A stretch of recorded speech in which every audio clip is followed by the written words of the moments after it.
Welcome to the Great Beer State podcast from the Michigan Brewers Guild. The Great Beer State is a weekly show sharing conversations and stories from the passionate people who contribute to our vibrant Michigan beer community. It is made up of a mix between full-length archived interviews from the Guild's first documentary book project, A Rising Tide, Stories from the Michigan Brewers Guild, and conversations recorded in the here and now. Each episode is kicked off with a conversational update from host Scott Graham, Executive Director of the Guild, and the beervangelist Fred Biltman, author of A Rising Tide. Here's Scott and Fred.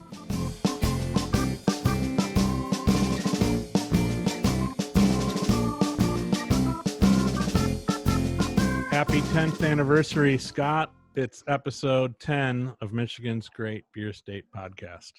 My, how time flies. Yeah, it really does. So, as usual, we'll start out with some updates. We'll let people know what's going on. Today, we are sharing an interview from the here and now. We talked with Melissa Brolick of Old Boys Brewhouse, founder and owner. That's a great conversation, and we'll look forward to kicking that off in a second. But let's start with talking about what's new for members, brewery, enthusiast, allied, beer-loving public. Well, I guess the top of mind for me, and it kind of applies to all three, is here we are wrapping up Michigan Beer Month, wrapping up July with not having had a festival wrap up the month for the first time in our whole history. But we did have a little kind of virtual celebration with the toast, which was fun. But I think that it's still it kind of weighs on me, and we're in the midst of COVID craziness still too. Not to jump around too much, but it's mask season out there. Yeah, and it's been a big issue in the last couple of weeks, and people are trying to be compliant for the most part, but it's pretty stressful when somebody gets ornery about not complying with the mask order.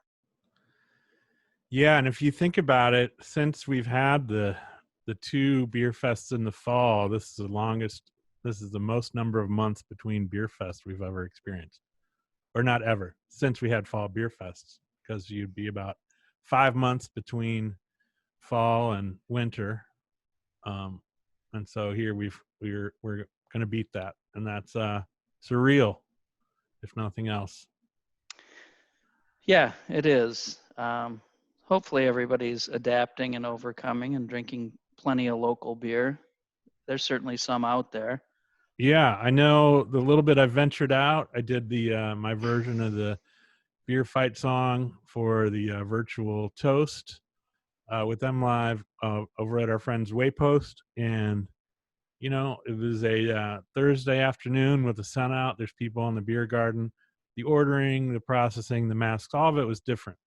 But I mean, there was this little thread of comfort, though, that it was basically people enjoying a summer afternoon drinking beer outside. So the outside spaces, I think, are helping a lot.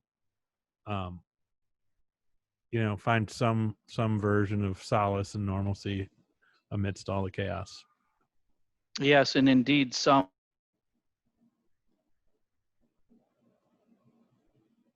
Oh, I think we lost you there for a minute.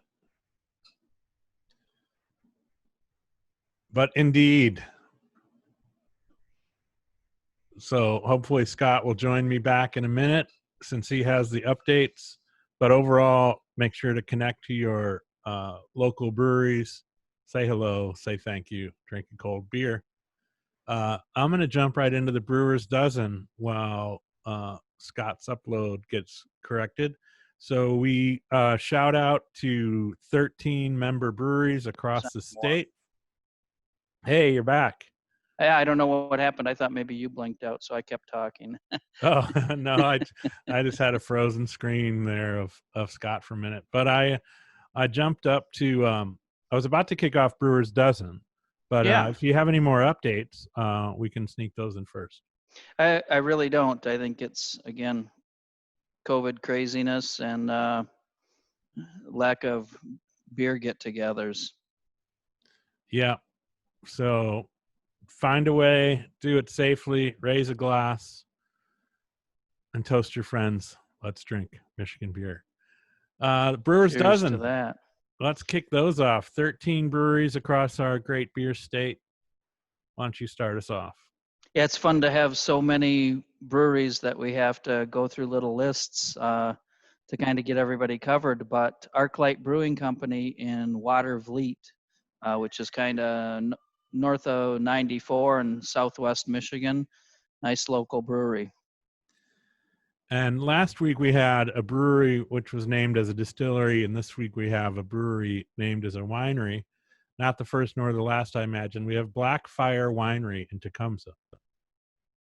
Yeah, they added a brewing operation not too long ago and joined the Brewers Guild just a couple of years ago.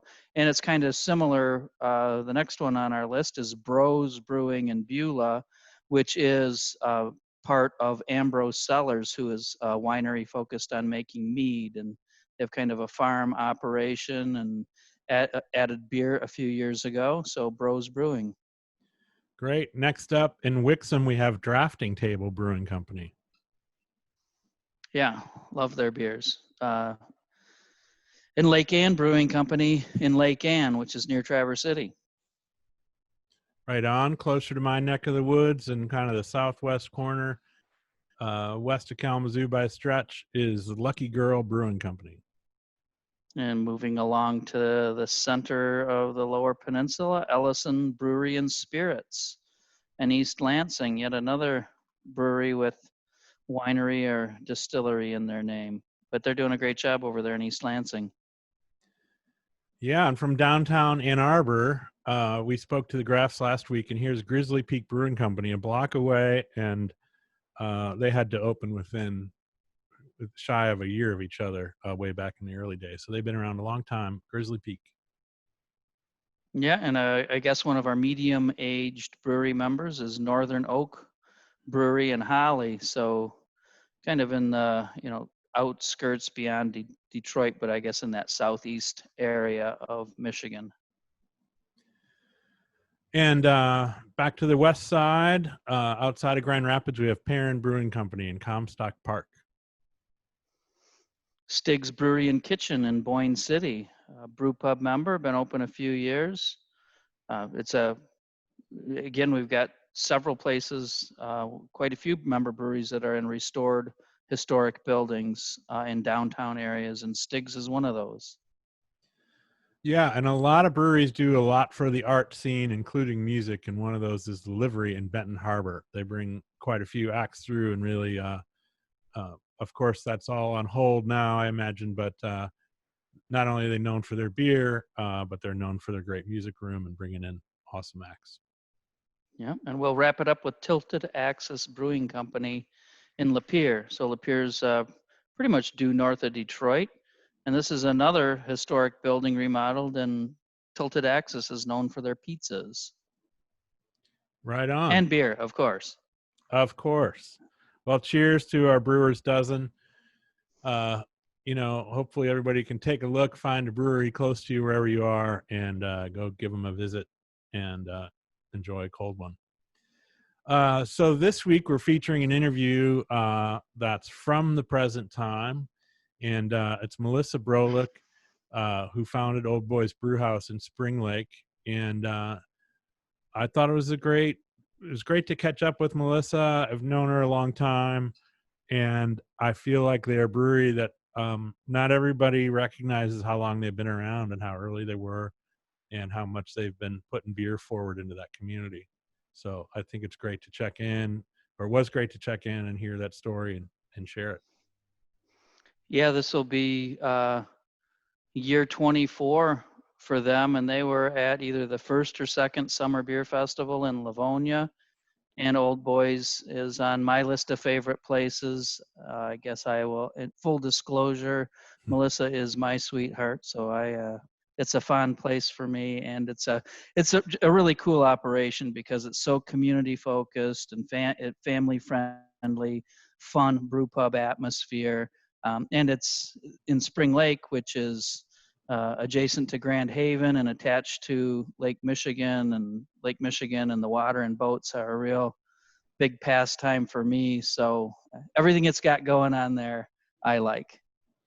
Yeah. Yeah, it's a beautiful spot. And I really got a sense for, you know, Melissa's approach was really kind of from a restaurateur's point of view of wanting to host people and wanting to have a place where people came together. And so often on the first micro side, there's often this other impulse of I got to make a name for my beer and my brewing, and I really want to get my beer far and wide. And oh yeah, we should probably host people. And I feel like this was the inverse of that, which is maybe why I like sharing the story, which is this is very much a host. Uh, it felt like a host's instinct of we want to put this place together in this community for this community and make great beer combined. I think that's a refreshing sidebar, and it's very common in our industry, but their names and their stories aren't always spread as far because it's such a localized thing. Do you agree with that? Absolutely. And for anybody who's ever been there, you really feel that it's a nice restaurant operation with quality food and drinks, but hospitality in the restaurant is at the forefront. It certainly has a nice brewery and nice beers, but their whole hospitality program and food and drink offerings are all really great and welcoming, and that's what they're all about. Yeah, and it's another one of those things where I think Melissa's attitude was great, and but you could hear the sort of COVID fatigue and the reality of they're at, I don't know, a third or half of their normal employees, and basically making it through with their year-rounders. And even though they have that great outdoor space, they're kind of built for indoor events as well, it sounds like. And so I think that's one of the reasons we're inspired to have these here and now conversations, is to make sure we check in and hear from different members throughout this unprecedented time. But it's also sometimes difficult to hear. Just everything sounded like they're doing all right, but boy, it sounds like a tough road. Yeah, and I know that that's the case with so many of our members right now. They're working hard. They're putting on a positive face, but there's still a lot of uncertainty, and we just wish them all the best. Yep. And I think, this is the second one, maybe consecutive, of the current interviews where like there's this, like Tina's conversation came up for me talking to Melissa about, it's so weird that I find this on the music side as well. All of our normal instincts are upside down. Like we're afraid of too many people. We're afraid of things working well and attracting people at the same time.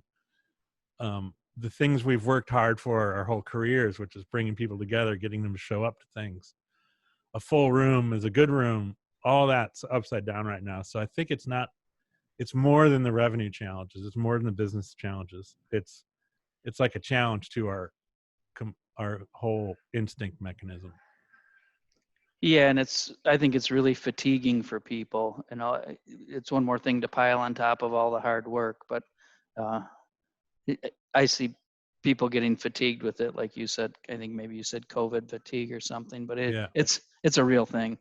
Yeah, I mean that goes back to we were talking about when we announced the UP Fall Beer Festival in Marquette being canceled, that it would be irresponsible to bring thousands of people to Marquette.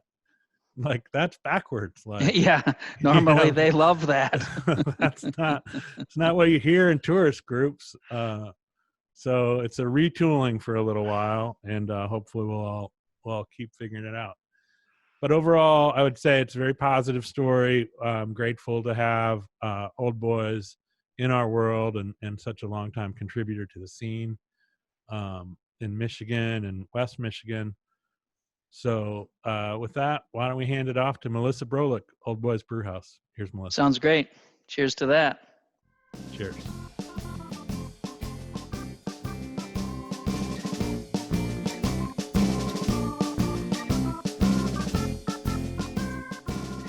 Hi, Melissa. Welcome to the Great Beer State podcast. Thank you. Yeah, I'm looking forward to hearing more about your story. We've known each other a long time, and Old Boys Brewhouse has been brewing a long time. You opened in 1997, Yes. and there's we have a lot to talk about, but I would love to kind of hear your origin story about how you got into the business, what drew you, and kind of what that was like to get your place started in 1997. Well, I pretty much, my first real job I ever had was at Burger King. So most all my early jobs are in the restaurant, hotel scene. I really like the social aspect of that and people coming together. So I did get my college degree in restaurant hospitality. Always wanted to open, I guess, some more of a New York style deli, 30, 40 years ago, kind of.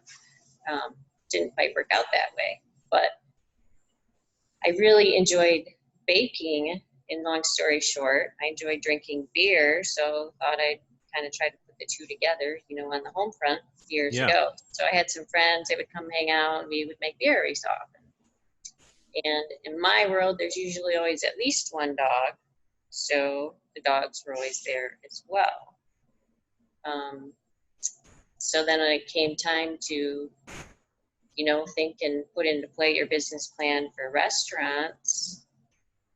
Beer wasn't the crazy beer world it is today back then. Right. So it's kind of a new, fun, I guess, part to add to the experience of the restaurant world way back when. When did you first start thinking about opening your own restaurant? Really back early college days. Gotcha. Yeah. So that was a long-term vision and goal. And what do you feel started to shift that put you into gear in terms of, planning mode versus something I'd like to do sometime? What kind of transpired to say, okay, now we're going to work, we have a business plan, location, etc. To some degree, to me, I think beer is a lifestyle, if you will. I think it's a very friendly world, and whether it's camaraderie or, you're sitting next to your friends or your neighbors, it's just a very casual, friendly setting for anyone to join at any time and be a part of. So I think as far as the hospitality industry being social and people coming to you, and when they're on vacation and they're coming to you and you're explaining your world to them and what there is to see and do, I think that's really what motivated me to do it, because I like giving someone an experience. I like to put a smile on their face. I like them to forget about, whatever happened in their day. Maybe it was a bad day. So yeah, just kind of a little mini escape, I guess, if you will, is what somewhat intrigues me to get more in the business, other than I do love to cook and drink and make and be. Gotcha. And so opening in 97, the law that had passed that created the brew pub license and created the microbrewers license that really allowed this combination of restaurant and brewing beer. It's only a few years after. So can you talk about sort of figuring out the nuts and bolts of how, with a brand new sort of license type in the state, I imagine there was a bit of homework to be done in terms of figuring out, how do we do this? How do we get licensed? How do we get started? Because there just hadn't been many before you. What did that look like, and how did you guys go about it? That was interesting, but the research overall was about 12 years. One of the biggest things was to find the space in the building. We worked on one building for several years, and then it just did not work out. Actually, where I landed here in Spring Lake on the water, I'm thrilled. I'm really happy to be here. I love my space. I love the community. I think it was a very good choice. The only onset is my place is kind of large for this community. So obviously the summer season and the visitors and the for weddings and parties and things like that are very needed and able to make it into the next day. Yeah. So, tell me about finding that space. What, I don't know, what spoke to you, what made it happen, and what was getting it open like? I originally opened as a microbrewery, and I knew that the distribution was far off when we did that. I knew it was going to be more of a struggle just explaining to people really what we were all about, because we opened with just beer being our only alcohol. And we opened with 4 different styles. So a few months after doing just the beer, I obtained a winemaker's license. So we made wine for a few years. And then eventually I was able to obtain a Class C resort license. That was what I had kind of planned into going to, just because back then, in a larger space, hosting more parties and weddings and banquets and things like that, you needed to be able to give people the options. Right. So we changed to brew pub, I guess, when all that went down, and I had to give up one license, so I gave up the winemakers. I see. So, but you're saying that that was part of your long-term strategy was to, but you had to find an available Class C license to make that happen? Is that? Yeah, that's when I found this space, just because I knew of the size of it, you know, and what to be able to put into place. So, yeah. So, and what year was that when you made the switch? Yeah, that's a tough one. Okay, a while ago. It's been within the first 5 years. Gotcha. Years. So tell me a little bit about the conversations with customers, what was Spring Lake, what was bringing your idea, your beer and your food to Spring Lake like in terms of how was the reception originally and how has that grown over the years? The original reception was truly overwhelming. People were so curious, you know, they were calling, they were stopping by. And I will never forget the very first day we opened on a Friday at 5 o'clock, which I knew would be tough, but had to start sometime. It happened to be like an 80-degree day in October. So, but people were just literally stockpiled as far as you could see. I mean, just like one of your beer festivals, you know, wow. you go to, they're just lined up, just standing there. And they just really, really wanted to support, you know, and learn all about it. And part of it is in this particular area where I'm at, some people have always kind of had a concern about our water. So as far as the local town and villages that I deal with, the water here is actually really very good, and this kind of helped in that process. They're looking for some different uses. So that was another interesting turn that a lot of people had questioned me about, you know, where's your water coming from? How are you using that? And it's really, you know, the water here is extremely good for what we're using it for. Yeah, it's actually very clean. So that was kind of one of the first steps that was interesting of getting through with customers. Yeah, so out of the gates, you have a huge response and curiosity that had to be exciting and probably a little terrifying at the same time. Oh, yes. You knew it was going to take a while to work out bugs out. Yeah. And I got to imagine even figuring, like, crafting your original system and putting together the system for brewing and deciding on the beers. What was that like, and kind of what were the first beers you offered, and how long had you been tinkering with them? Tinkering with them, I guess, for a few years, but, you know, on the homeward making side, it's a little bit different than this 10-barrel system we ended up with. Yeah. We did open with a golden ale, a brown, a red, and a wheat. So I think that was a pretty good choice for that time and era. they were all generally pretty well received. That's good. How have the beers and brewing changed over the years? It's another wow kind of question. Tremendously. I mean, beer kind of isn't even really beer anymore. Look at all the crazy things we do to it, or the things that we add to it. For instance, just your local farmers. I mean, I am myself more of a traditional beer style drinker, but I think it's so much fun and interesting to be able to add all these other products. And some of these products you actually grow, your local farmers grow, and you can kind of break those down, and whether you roast them, but you're adding them to your beer, and it just, you get all kinds of crazy experiences and flavors. And I think that's a beautiful, I guess, it's just a beautiful thing to do and experience and to bring to someone.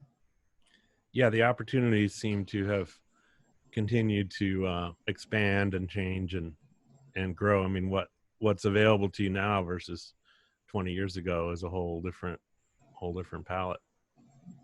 Yeah, and I tend to talk about flavors when I'm talking to people.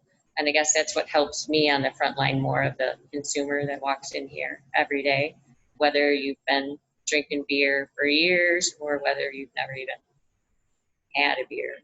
But I love to talk to people about whether to try a different style they think they would never try, or of course that one that really hasn't quite ventured into it yet, to open their mind. But it's a fun process as well.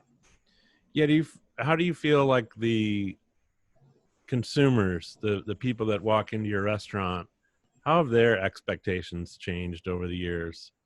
I mean, you said they were interested right away, but there had to be a different awareness about what to expect, or a little different beer IQ than there might be today.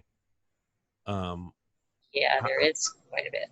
How has that changed, and how do you guys maybe address it as a team with your servers and all of that conversation?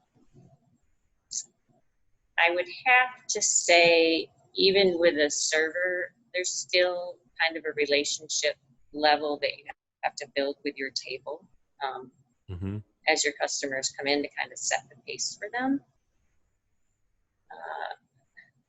That's interesting question, depending on, some of them get really technical and ask a bunch of questions where the servers get a little bit quiet and they're like, oh wait, I might have to go back and talk to someone else to get, better idea for you. But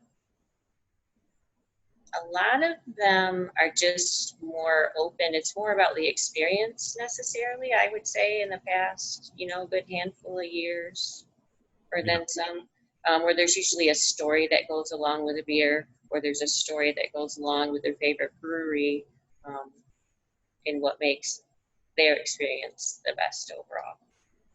Yeah, I think it's an interesting challenge that and opportunity, because not only has beer changed, but so has communication and like information. Like, in the late 90s, there just wasn't as much exchange on the internet. Everything wasn't so immediate, and there was just a little more curiosity, I think. And now there's so many consumers come in already filled with thoughts and information and expectations. It can take a conversation to sort of slow it down a little bit, and get into that flavor experience you're talking about. Like, at least that's what I'm always drawn to, is like, all right, let's bring you into the now, into this space, versus the whatever preparation or and I get asked every day, like, what's your favorite beer? What's your style of your beer? And I'm like, wow, that's a loaded question. I don't know. To me, it's about the experience, and it's about what's the next beer going to be, which is I like about the consumer here too. You kind of get in a relationship, and people now actually travel for beer, and beer in Michigan, and they always want to know where their next beer should be and what they're going to get experience with that. Yeah. And speaking of that, what has it's changed so dramatically over the years. What has your intersection with the rest of the Michigan brewing community, either as a brewery or you personally, the time that you were opening, there were a bunch of breweries that share a pretty similar birthday. So it was a very vibrant time for breweries opening. What was your sort of awareness of breweries around the state, and how did you engage or see the brewing scene back then over the course of time? Hey, I'm sorry. I think you kind of bleeped out there for a little bit, so I'm not sure I got the whole question. Oh, I can ask it again. I'm just asking, what was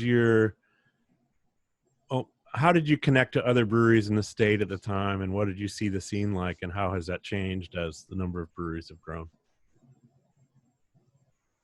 I feel that I'm very fortunate, as I am close, I guess, with some of those breweries, like New Holland, for example, that that we kind of, hung out back then, and yet, I'm a little brew pub speck on the map, yet, whether it's New Holland or Founders, I appreciate that, they still take my phone calls, they're still willing to help, and just to talk about the industry as a whole with them.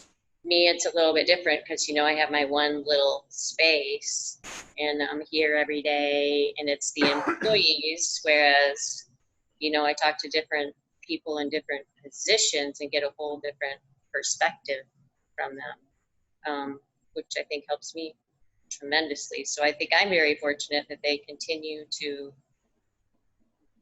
maybe respect isn't the right word, but they're always very welcoming to me in any avenue, to help me in any which way, or to just sit down and share a beer. Yeah. And what was your first sort of connection or awareness of the guild? Because your opening is very close to the formation of the guild in general. So when did you first make a connection, and what did that look like? It was a little bit before we opened, like the first big meeting of the guild they had, when they were starting to come together, and it was at Bell's. So I don't remember how I got the phone call back then, but I showed up. So I guess that was the step into it. And what did that feel like? I mean, to see all these other, was it similar or different to your sort of restaurant awareness? In terms of an industry, did it seem like, what in the world is this? Or like, oh, great, there's community? I thought it was, oh, great, there's community. But for me, it narrowed in on the beer more, which was very exciting because I didn't really have anything to share that with. There were really no outside connections, I guess, other than the, neighbors of New Holland and Founders. But it opened up a whole nother kind of mindset for me, I think. It was very helpful and interesting. And did you have any similar experiences or networks on more of the restaurant side? I mean, you said early on you had this vision of opening a restaurant. What fed that? Were there sort of parallel conversations or communities that helped feed your, I don't know, overall perspective? Like, did you have restaurateur support also? Oh yeah. Wasn't necessarily breweries. What did that look like, or how were they similar or different? In a sense they are similar, but the restaurant world, was so much larger back then. So the associations were very helpful. But the beer was just another side that I guess my mind hadn't opened up to quite yet about all of that. So yeah, I guess I don't know how to say that, but I can remember how I felt at that first meeting and looking at a couple of those people, and there was only a handful of people there, and we're all standing there wondering what do we do now. What's So next? yeah. And how does that relate to how you feel now, looking throughout the state at all the breweries and the different guild events and non-guild events? Like, do you have thoughts about, I don't know, how far we've come as a community and or where you hope we're going? Yeah, I mean, it's kind of a wow of an industry. We've been on a ride for a while, but never quite like this COVID-19 ride we're on right now. Yeah. It kind of put a halt to a bunch of stuff. It's kind of changed the game almost completely. Yeah. Yeah, I kind of guess I had a little block in my mind about that for where we're at in this space compared to where I thought maybe we were going. Overall, I feel that I'm very fortunate because I have both worlds. I'm in a fortunate area, happy to be here so long, especially in the restaurant industry. Where we're going, you know, there are so many beers and so many breweries out there right now.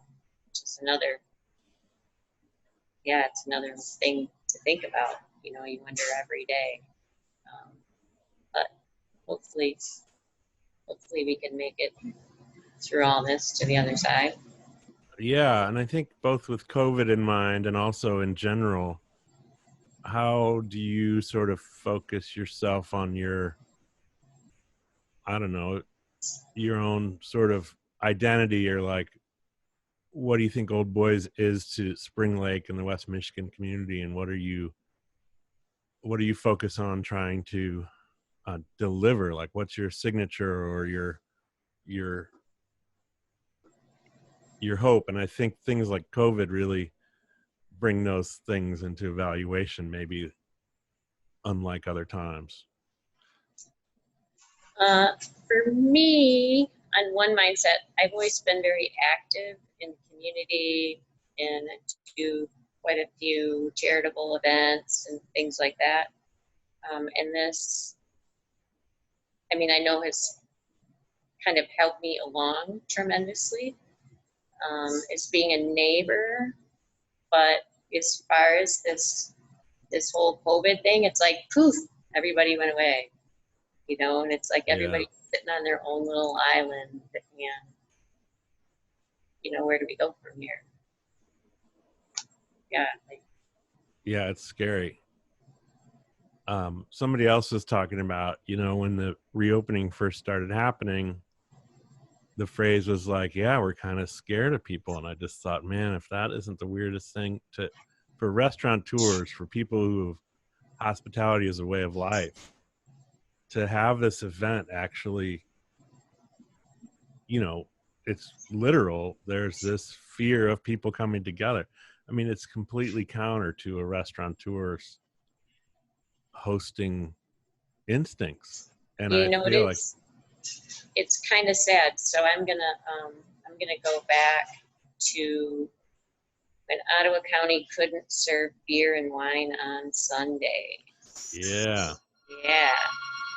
So, and I'm going to guess it was over 10, maybe 12 years ago-ish. So I was somewhat instrumental in, you know, getting that changed along with New Holland. I actually had the most signatures of anyone. Wow. It's kind of funny. Impressive. But anyway, for example, like on Sundays, because we could serve spirits, you know, when we were open. And, you know, we did that. And then, so we passed so you could have beer and wine. So we're still open on Sundays. But you know what happened right up front? People they were just nicer. They were easier. They came and they sat a while. They enjoyed. Whereas with just the spirits, it seemed like everybody was in a rush and they'd quick have one or two and then they would go away. And the people that were really getting angry with you were the locals that actually lived here and should have understood it a little more. They were the ones having to fit and trying to pressure you to serve them. So I guess in translation now to this COVID, somewhat the same. I mean, people are happy to be out and support, but there's a different mindset. You know, people are edgier, and they're not quite as easy, and they're not, you know, they're not hanging around all the time. Their lives are changing. Different things are more important. So the experience overall is different. You know, every person has their own scrutiny of what, you know, being out in the public should be like. Yeah. Yeah, and it's coming to me like an inversion of the social distancing phrase is like it's putting a lot of distance between us and socialization, which, you know, for a lot of us in this industry, we're drawn to it for the socialization and for the unhurried pace, and let's hang out and share some stories and say hello, and like that's really on pause for a while, because like you said, even with the reopening, the visits are kind of about getting fed, and there can't be this cross table, sit at the bar, meet a stranger sort of thing, which is very difficult in my setting, you know, and you have to remind people you need to go sit down. You know, they don't want to do that. Yeah, which is antithetical to our like and the people, original purpose. Why can't I sit at the bar? I just want to sit at the bar. You know, yeah. Oh, it's hard. Well, hopefully we find our way to the other side, because it's just, that's also what, you know, businesses like yours and our whole community has put out there, was putting really warm places for people to gather and come together and share the issues of the day. That's part of our purpose. And so hopefully we find our way to balance that through these difficult times.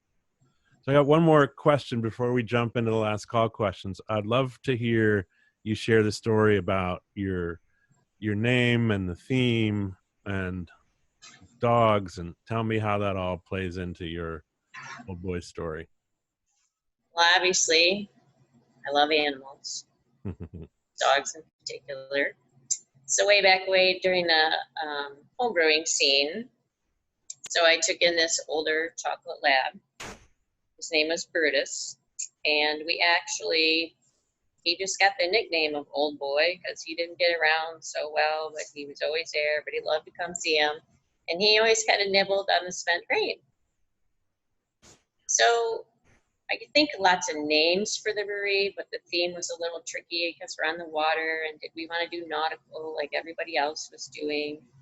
And I thought, you know, this is a pretty active community in dogs, and so I'll just try it. So hence, Old Boys. Kind of took the, you know, dog is man's best friend, mankind's best friend, and having a beer. That's kind of where it all came from. So yeah, people bring in pictures of the dogs, we hang them on the wall. And finally, a couple of years ago, we got it okay so people can dine with their dogs in the outside area. So that was pretty amazing. It's something that we're not really doing so much at this time. Right.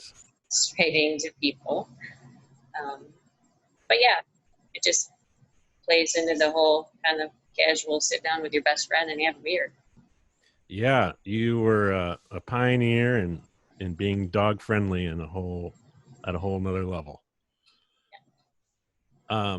Well, thanks for sharing that and for everything you guys have been doing. I think that you know, it's just so important to have these community places, and I think it's great to see what you've contributed to Spring Lake and this whole region.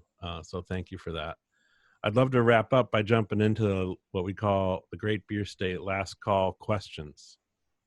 So we talked about it a little bit already, but the pandemic, you know, the question is, how has COVID-19 and all the related restrictions and regulations, how's that affected your business and or your industry outlook? Well, it might be easier to say what has it not affected. Yes. it's affected. Yeah, every inch.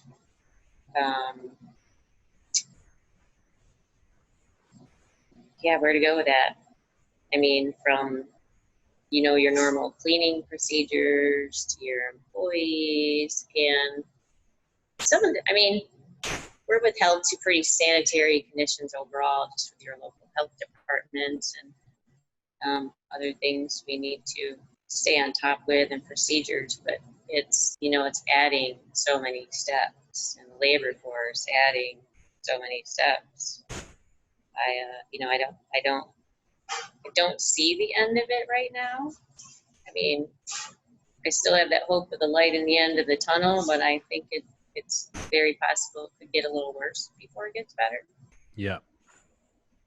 Yeah, and just people's perceptions. They're just all, you know, they're nervous.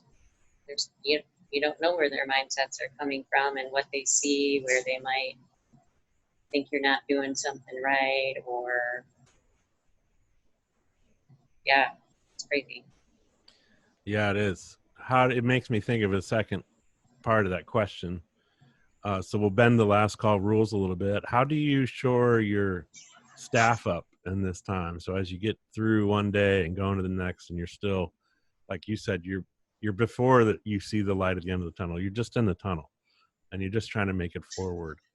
Do you have thoughts about how to go about encouraging your staff to maintain some sort of positive attitude? I think I'm pretty fortunate. Now, on one hand, since this is our high season, but I pretty much have my year-round winter staff that I'm pretty fortunate to have.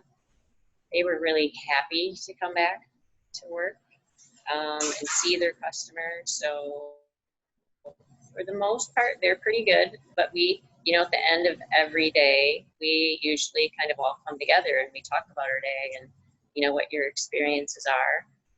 They're still pretty fortunate. They're doing well, even though, you know, it's different because I have less than half as many employees as I would normally have in the summertime. And I don't want to say it's easier, it's just trickier, but I guess we're good to rejuvenate within ourselves, you know, at the end of that day, and then meet at the beginning of each day. And pretty much everybody's working every shift every day from open to close. I mean, hours are a little bit different. But I think just due to us working together over time, it's not been that difficult to motivate them. So however we started working together long ago, it's kind of panned out, I guess. Yeah. We do have some new staff members, but yeah, I think I normally maybe have 35 or 40 year round, and you know, I can go up to 100 employees in the summer. I think I have 35 employees right now. I do have a couple of new ones. So that feels a lot different. Yeah. But you guys are getting together and talking about it is sort of the summary, is that you're making sure everybody's heard and that you guys are bonding through the experience. So that sounds and sounds everybody's job has so many more steps, but we're kind of in the swing of it, I guess. Find your way through. That's right. Next question is called The More You Know. So what beer styles what beer style are you most connected to, and what do you wish more people knew about it?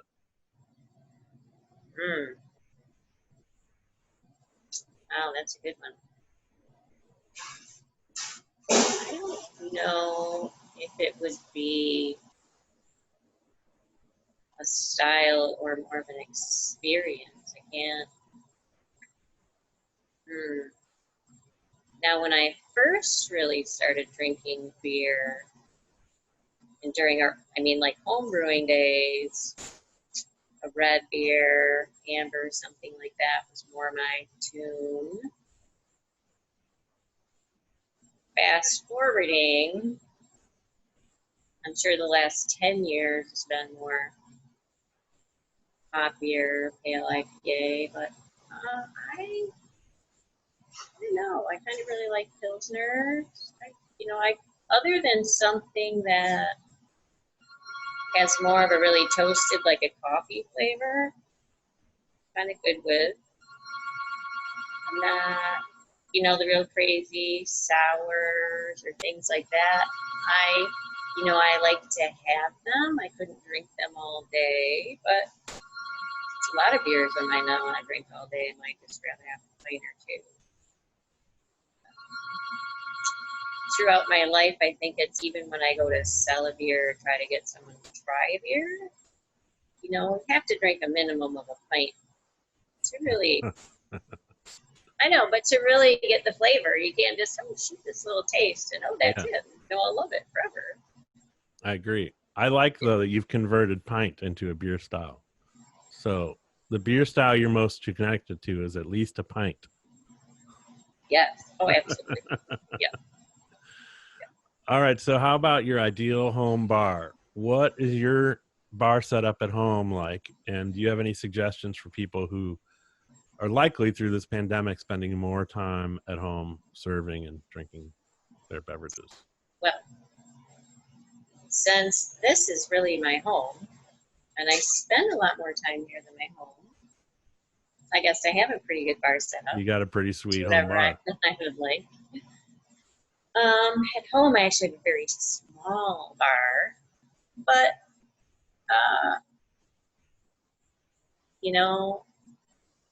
a clean environment, I guess, is the biggest. But I don't have taps at my home, so I don't have lines to clean.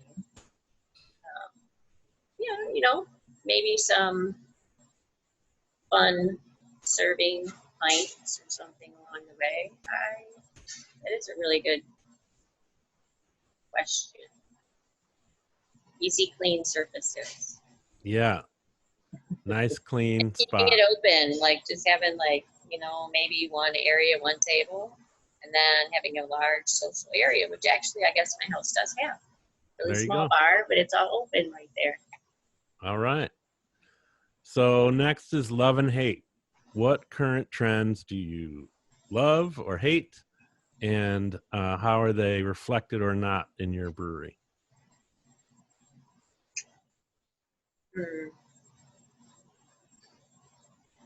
I'm not even sure I could maybe name what the current trend is today.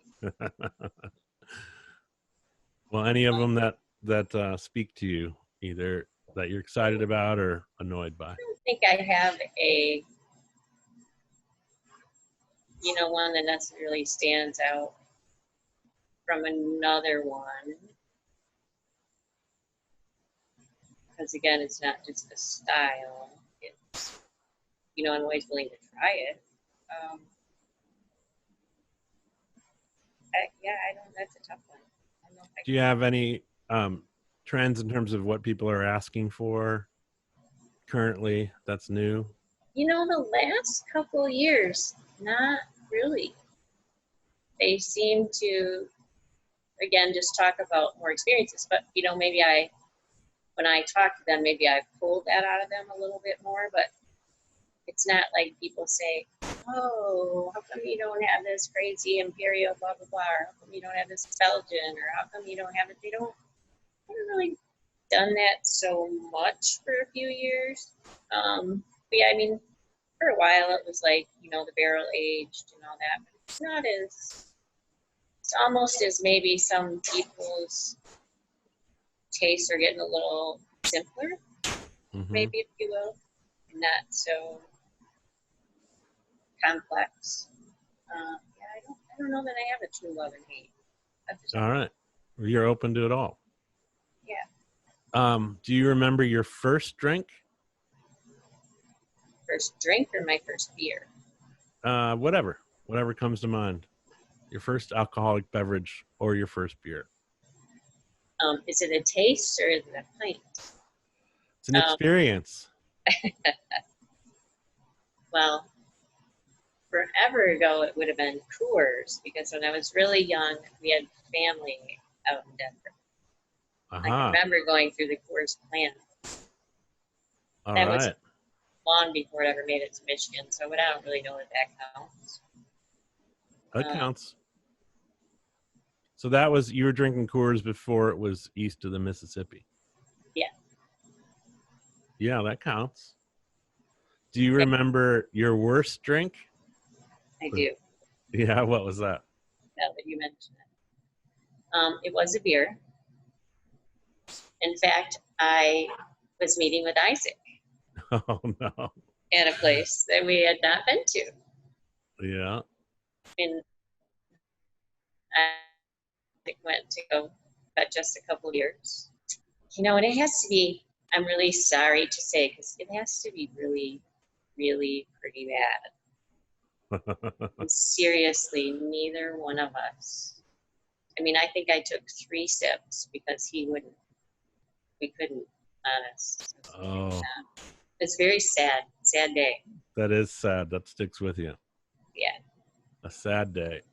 But All right. other than that one experience, and I'm in my 50s, I'd say that's pretty darn good. It's pretty darn good. Well, That's the only notable one. You're with Isaac, so it might have been a bad beer, but it was good company. That's right. All right. Well, wrapping it up, the last question is, who is your bucket list or a bucket list drinking companion? Somebody who you haven't had a beer with, but that you'd love to. Oh, that I haven't ever had a beer with? Yeah. Oh, well, that's different because what I originally was going to say with Fred Oh, that's nice. and Scott in the new arena, a Yeah. couple of dogs hanging around, maybe a couple of horses. Yeah, that sounds great. But hopefully that's way before I get to the time of thinking about my bucket list. Yes. Well, that's plan A. You got anybody else, alive or dead, that's on the wish list? I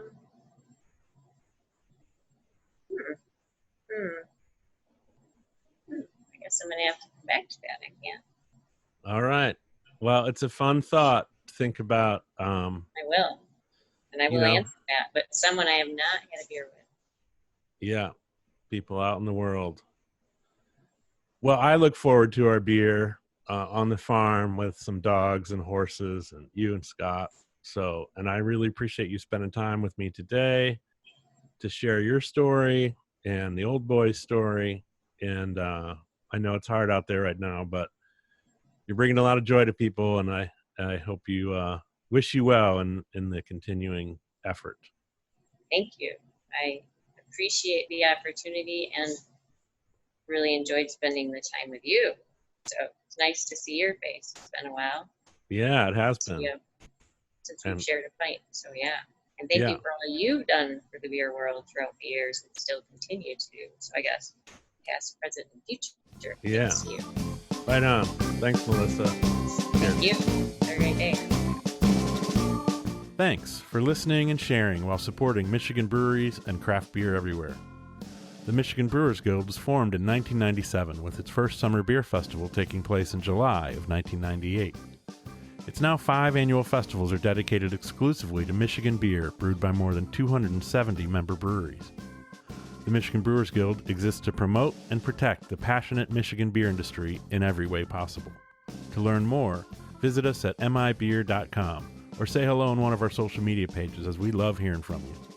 From coast to coast, from far and near, let's drink Michigan beer.